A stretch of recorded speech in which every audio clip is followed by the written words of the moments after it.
What's so wrong with offending people these days? I mean, I offend people all the time, and people know it. People at work, oh, Aaron Sunshine, he's the asshole. He talks shit. I wouldn't necessarily put it that way, but I mean, so what?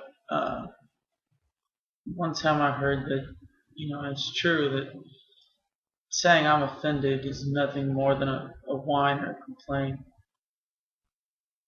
Personally, causing offense to someone verbally, I mean, let's not get into the physical aspects or anything like that, but causing offense to someone is something delegated and, in my opinion, commanded if you live in America in the First Amendment, freedom of speech. And there's some people who just think that some certain topics are off limits or fuck them. But if you're offended by something, I think rather than getting angry, because everybody gets offended, I get offended, but I try not to vocalize it.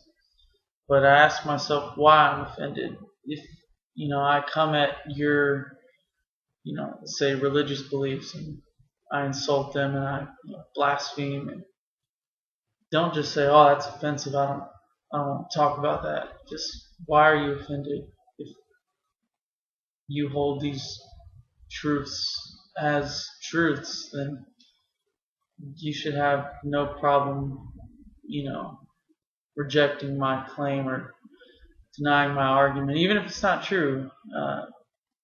Why do people feel the need to just whine, complain?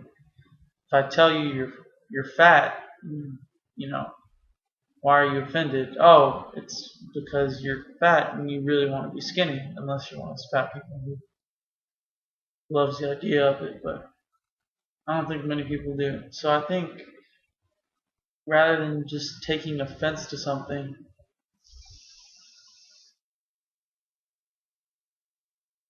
and getting angry about it, you need to figure out why you're offended and do something with it. Because I don't want to live in a society where the minute a controversial topic or a controversial argument is brought up, that everybody just plugs their ears and I'm offended. Don't say that. I mean, a good example of what happens when that does happen. Look in the Muslim, well, not Muslim faith wholly, but for example, when and this was probably, I think it was before I was born, when Salman Rushdie wrote a book very critical of what he saw as the evil and rather hot-headed um, faith, of the Muslim faith.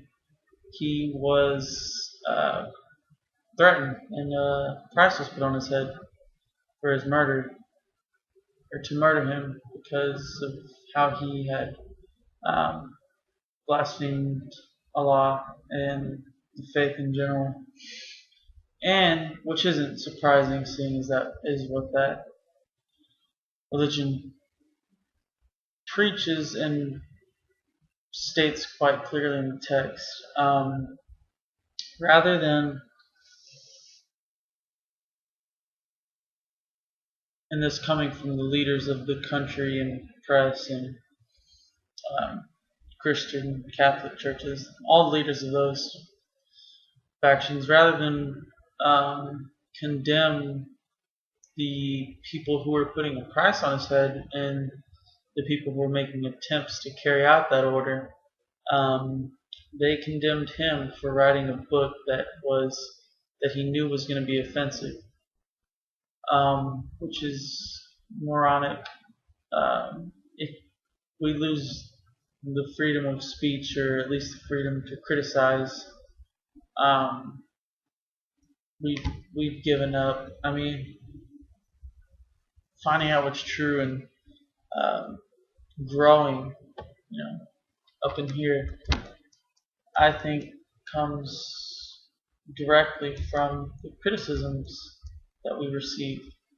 Um, if you live your whole life around everyone that agrees with you, um, you'll never grow. You'll never question your own ideas, stances, beliefs. But I think it's from those criticisms that a lot can be accomplished. So,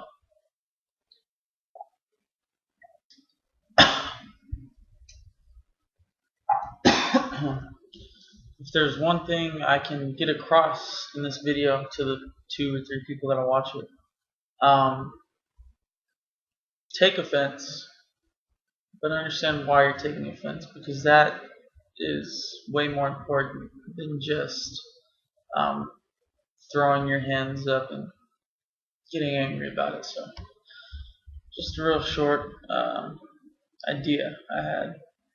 Thanks.